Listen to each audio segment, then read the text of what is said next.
সামান্য সুস্থ বাহারুল স্কুলে ফেরার আশা। গত সপ্তাহে স্কুল থেকে বেরিয়ে দলাইর হাওয়াইতাঙ্গের বাহারুল ইসলাম লস্কর নামের পড়ুয়া নিখোঁজ হয়।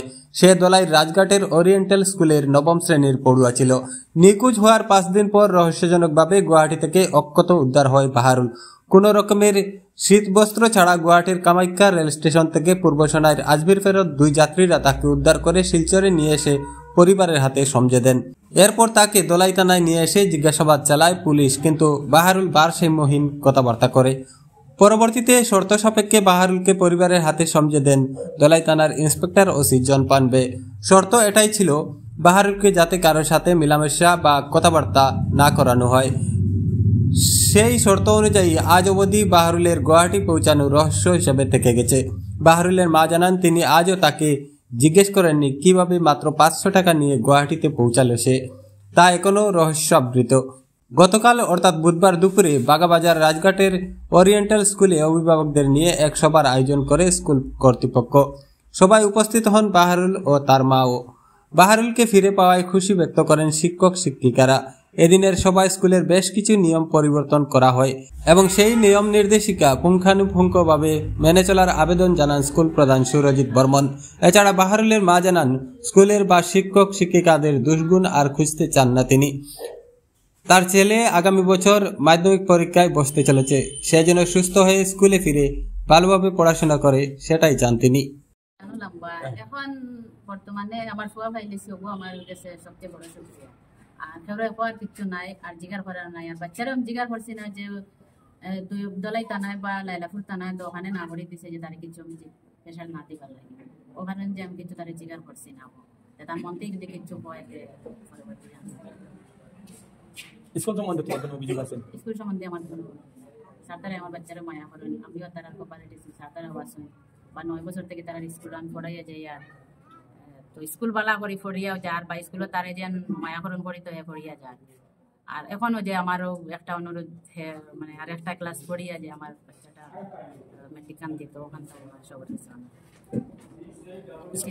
এখনো তারা মনে করে তারা শাসাইবার লাগে একটা পুরাতুরি মনে করে আমার কাছে কমপ্লেন করবেন। আমিও তারা কয়েকদিন বড় রাখছি বলে দেখা যায় যে মনে করে একটা শান্ত সৃষ্টি হয়েছে, কারণে আবার স্কুলে দিয়েও যেদিন মনে করো হেয়া যেন নাই হয়ে গেছে ওইদিন স্যারে আমারে কইছেন বাচ্চা একটু মানে অসুবিধা করছে, তারা এই বাহরি দিবার লাগি তা কিছু কইছেন, যেটা তার বলে হোক আমরার বলে হোক স্যারের বলে হোক, কিন্তু আমার বাচ্চা পাইলেছি ওগুলো আমার কাছে শুক্রিয়া করছে। 70টা জয়েনিং আসলি আমার এখানে স্কুলে জয়েনিং হওয়ার পরে আমি 2021 থেকে এজ এ প্রিন্সিপাল পোস্টে আসি এখন বর্তমানে। আর এখানে আমার যে বারুল যে এজ এ স্টুডেন্ট আমার আসিল হে যে সেদিন যে হারিয়ে গেছে, যে সেদিন যে আমার স্কুল থেকে যে স্কুল শেষ না হওয়ার আগে এখানে গেছে গিয়া। তারপরে এই যে ঘটনা ঘটছে, এই ঘটার পিছনে কি কারণ আমিও ভালো করে জানি না, কিন্তু যে বারুল আমি ভাবছি না যে আমার যে স্টুডেন্ট তারে অত মানে আদর করি ভালোবাসি আর কি, অত মায়া করি তারে আমি বারুলের। এটা সংক্ষেপে তার মাও জানে, দিদিও জানে, কিছু একটা যদি হয় স্কুলে আমার স্টুডেন্টের কোন একটা বিষয় লইয়া নানা ধরনের মানে শিক্ষাগত পড়াশোনা লইয়া আর কি, পড়াশোনা লইয়া নানা ধরনের যদি আমরা হোমওয়ার্ক লইয়া কিংবা স্কুলে কোনো একটা কমপ্লেন লইয়া কিছু একটা ঘটনা ঘটলে আমরা প্রথমে আমি কি করি, আমি প্যারেন্টসের সঙ্গে যোগাযোগ করি। আমি প্যারেন্টসের সঙ্গে যোগাযোগ করি সবসময়। আমি সেদিনও করছি, দিদির সাথে যোগাযোগ করছি না দিদি সেদিন। হ্যাঁ, এর মধ্যেও আর কি একটা যখন একটা বাচ্চা হারছে, যে আমার স্টুডেন্ট হারছে, হারার পরে মানুষের মনে তো একটা কষ্ট, একটা দুঃখ, একটা বাপ আই যে আর কি হারার পরে এই যে দুঃখ কষ্ট আবার পরে কিবা জানি আরো দুঃখ পাওয়ার কারণে কিছু একটা খারাপও ভালো বলতে পারি, এটার লাগে আমি কোনো দুঃখিত না আর কি।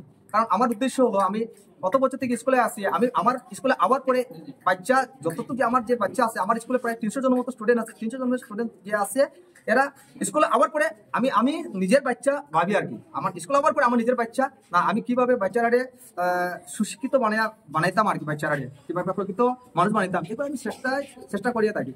তার সঙ্গে আমার এখানে স্টাফ আছে, যে যত স্টাফ আছে এরাও খুব মানে কোঅপারেটিভ, সব কাজে কোঅপারেট করে। আমি এটাই বলবো আর লাস্টে যে নেক্সটে যাতে এরকম কোনো ইনসিডেন্ট না হয়, এটার আমরা অনেক আজকে মিটিং একটা অ্যারেঞ্জ করার পরে মিটিংয়ে অনেক কিছু রুলস রেগুলেশন সম্বন্ধে আমরা আলাপ আলোচনা করছি এখানে, আর নতুন দু একটা রুলস ইমপ্লিমেন্ট করছি আমরা, যাতে এরকম কোনো ইনসিডেন্ট না হয় আর কারো মা বাবা এরকম কান্দাকান্দি করে না, আর আমরা স্কুলেরও এরকম আর বদনাম হয় না আর কি। আমাদের স্কুলে কিছু নতুন সিদ্ধান্ত নেওয়া হয়েছে, যেমন কি আমাদের স্কুলে পুরাতন বহুত নিয়ম ছিল যেটাকে আমরা কঠোরভাবে মানবো, এই জিনিসটা ভেবেছি। নতুনত আমার স্কুলে দুটি নতুন গেট ইমপ্লিমেন্ট করা হয়েছে।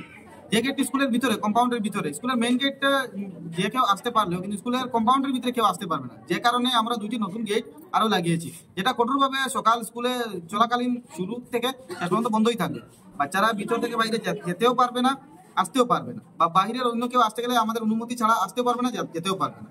এই কারণে আমরা আরো গার্জেন থাকা অবস্থায় আমরা বহুত নতুন সিদ্ধান্ত নিয়েছি, যেমন কি বাচ্চাদের অ্যারাইভাল ডিপার্চার নিয়ে, টাইমিংস নিয়ে, বা কে রিসিভ করবে, কে নিবে, বা বাচ্চারা কোনো সুবিধা অসুবিধার কারণে যখন কোনো বাচ্চা স্কুল চলাকালীন মধ্যে চলে যেতে হয়, তার জন্য প্রপার একটা প্রসিজিওর বানানো হয়েছে, যেটা দিয়ে ও আসবে, যে আসবে নেওয়ার জন্য তাকে পুরাতন ইনভেস্টিগেশন করে তারপরে সিগনেচার নিয়ে, বা নতুন যদি আমরা অবগতি বাইরে যদি কেউ থাকে তখন তার সিগনেচার নিয়ে, তার আইডি প্রুফ নিয়ে তারপরে কোনো বাচ্চাকে তার মধ্যে সমঝিয়ে দেওয়া হবে, বা এর আগে গার্জেনকে কন্ট্যাক্ট করা হবে কি বাচ্চাকে ওনার কাছে দেওয়া হবে কি না হবে। এসব জিনিস এখন থেকে রুল রেগুলেশন মানা হবে, এবং নতুন আমরা যদি অন্য কোনো জিনিস দেখি ভালো হয় তাও আমরা ইমপ্লিমেন্ট করে থাকবো। ধন্যবাদ।